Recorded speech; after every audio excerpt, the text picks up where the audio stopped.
Assalamualaikum, apa kabar gengs? Ya, welcome back di channel YouTube-nya Pausu. Nah, di sini belajar mandiri kita pasti bisa. Nah, kali ini kita akan bahas tentang zat adiktif. Nah, zat adiktif ini merupakan materi sesudah zat aditif, yakni materi kelas 8. Oke, langsung saja kita cari tahu apa itu zat adiktif. Nah, zat adiktif adalah bahan atau obat yang jika kita masukkan ke dalam tubuh, maka dia akan menimbulkan efek tertentu dan akan mengakibatkan kecanduan atau keinginan menggunakan secara terus-menerus.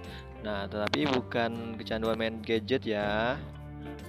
Nah, apabila kecanduan ini dihentikan, nah dia bisa memberikan efek kelelahan yang luar biasa. Itu adalah pengertian zat adiktif.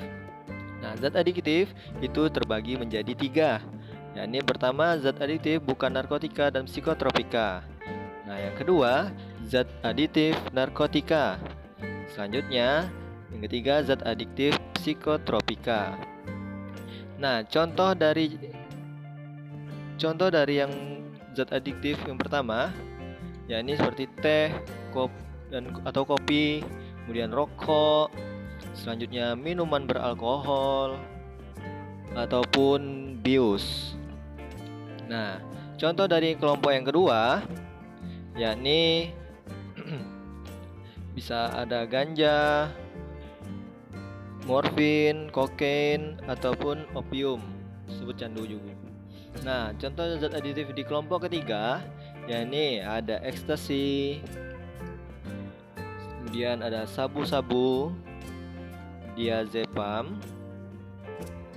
kemudian ada LSD. Nah, kita masuk ke kelompok yang pertama, zat adiktif bukan narkotika dan psikotropika. Nah, kita masuk yakni teh ya. Ayo, siapa yang hobi ngeteh? Ya, pasti kita semua hobi ngeteh ya. Biasanya pagi-pagi sudah ngeteh tuh. Nah, teh ini dia aman dan baik untuk dikonsumsi dalam jumlah tidak berlebihan. Ya, dalam jumlah tidak berlebihan ya. Nah, apa sih kandungan dalam teh ini? Ya, teh ini dia mengandung tein dan kafein ya. Dia mengandung kafein dan tein. Nah, ingat ya, dikonsumsi jangan jumlah berlebihan karena sesuatu yang berlebihan itu tidak baik. Nah, yang kedua yakni kopi. Nah, kopi dibuat dari biji kopi yang kemudian disangrai dan dihancurkan kemudian sehingga menjadi bubuk kopi. Nah, itu ya. Nah, kopi ini umumnya dikonsumsi untuk orang dengan tujuan agar tidak mengantuk ya. Nah, kopi ini dia kafeinnya lebih tinggi daripada teh. Nah, gitu ya. Nah, ini dia kopi ini dia memiliki manfaat ya. Ini pertama mencegah penyakit Parkinson, kanker usus, kanker lambung, dan kanker paru-paru. Ya. Nah, kemudian dalam beberapa kejadian kopi juga bisa menjadi obat, yakni obat sakit kepala, untuk tekanan darah rendah, kemudian dan untuk obesitas. Nah, ya. Nah, selanjutnya yang ketiga yakni rokok. Nah, ya. Rokok ini dia berasal dari daun tembakau. Tahu ya daun tembakau ya? Nah, daun tembakau ini dikeringkan dan dibentuk atau hanya digulung dimasukkan ke dalam pipa.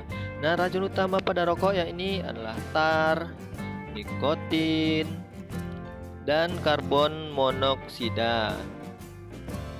Ya.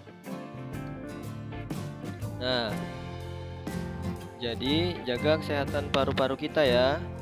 Kalau ada orang yang merokok, nah itu tolong dikondisikan karena kita bisa menjadi perokok pasif juga. Nah, kemudian kita langsung masuk zat adiktif narkotika. Nah, zat adiktif narkotika ini ada yang tahu? Ya, zat adiktif narkotika adalah zat atau obat yang berasal dari tanaman atau bukan tanaman baik itu sintetis maupun semi-sintetis, yang menyebabkan penurunan atau perubahan kesadaran sehingga menyebabkan menghilangkan rasa nyeri dan menimbulkan ketergantungan. Nah, apa saja golongannya, jenis-jenisnya? Yang pertama yaitu opium atau candu. Nah, candu ini narkotikanya dengan cara dihisap atau inhalasi. Kemudian ada lagi yang namanya morfin. Nah, morfin ini merupakan hasil olahan dari opium atau candu.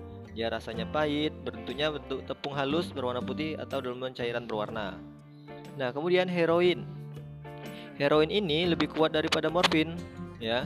Ini paling banyak digunakan oleh orang Indonesia, ya. Nah, kemudian kokain. Nah, kokain ini dia diklasifikasikan sebagai bentuk satu narkotik bersama dengan morfin dan heroin. Ya, efeknya sangat merugikan sekali. Nah, kemudian ganja atau marijuana. Nah, ya.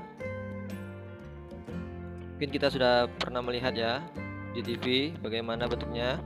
Ya, ganja ini berasal dari tanaman Cannabis sativa atau Cannabis indica. Nah, ganja ini mengandung zat psikoaktif, ya. Apa itu?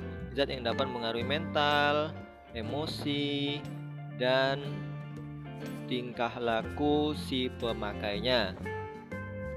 Ya, apa yang menyebabkan psikoaktif ini? Ya, ini namanya THC. Apa itu THC? Delta 9 tetrahidrokarbonibinol. Nah, itu ya. Lanjut ke zat adiktif psikotropika. Ya, ada yang tahu psikotropika? Nah, psikotropika merupakan zat atau obat baik alamiah maupun sintetis yang bukan merupakan narkotika. Ya, bukan merupakan narkotika ya. Dia berkhasiat juga psikoaktif juga, ya, memiliki sifat psikoaktif juga. Nah, di sini dia mempengaruhi selektif pada saraf pusat, ya, pada saraf pusat, menyebabkan perubahan khas aktivitas mental dan perilaku seseorang. Ya, mental dan perilaku yang diincarnya ya. Nah, dia ini dapat menurunkan aktivitas otak.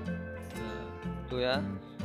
Apa sebabnya? Dia bisa menyebabkan halusinasi, kemudian ilusi juga. Selanjutnya gangguan cara berpikir dan perubahan alam perasaan. Nah, itu adalah pengertian psikotropika ya. Kemudian psikotropika ini dikelompokkan menjadi beberapa. Yakni yang pertama namanya depresan. Nah, depresan dia caranya mengendorkan atau mengurangi aktivitas susunan saraf pusat. Nah, apa contoh depresan? Ya, ini pertama sedatin atau pil BK, kemudian rohypnol, magadon, kemudian valium, selanjutnya adalah mandrak. Ya, mandrak ya. Bukan mandrak yang ini ya, bukan. Nah, selanjutnya yang kedua ya, ini namanya stimulan. Nah, stimulan dia merupakan obat psikotropika yang bekerja dengan mengaktifkan kerja susunan saraf pusat. Contohnya yang pertama amfetamin, yang kedua MDMA, yang ketiga metil MDA dan MMDA. Nah, ketiga bahan ini dia terdapat dalam kandungan ekstasi. Ya, terdapat dalam kandungan ekstasi.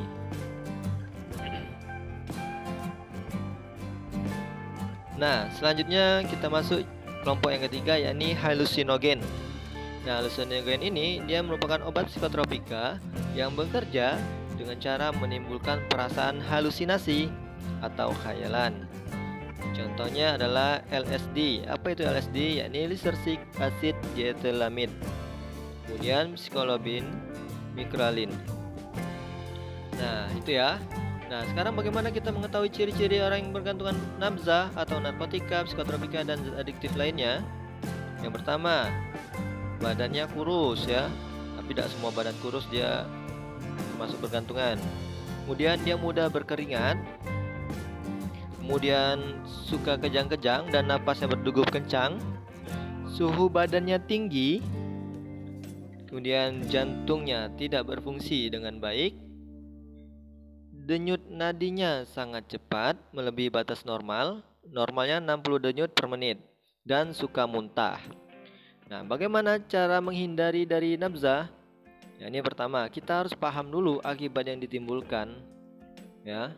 Yang kedua, paham dulu ancaman hukumnya. Jadi ancaman hukumnya ini terdapat Undang-Undang Nomor 22 Tahun 97 dan Undang-Undang Nomor 5 Tahun 97 tentang psikotropika ya. Nah, nomor 3, jauhi dari pergaulan tidak sehat. Yang terakhir, memperkuat iman kita kepada Tuhan Yang Maha Esa. Nah, itulah tadi tentang zat adiktif. Ya, mudah-mudahan kalian bisa mengerti. Sekian dulu ya pembelajaran hari ini.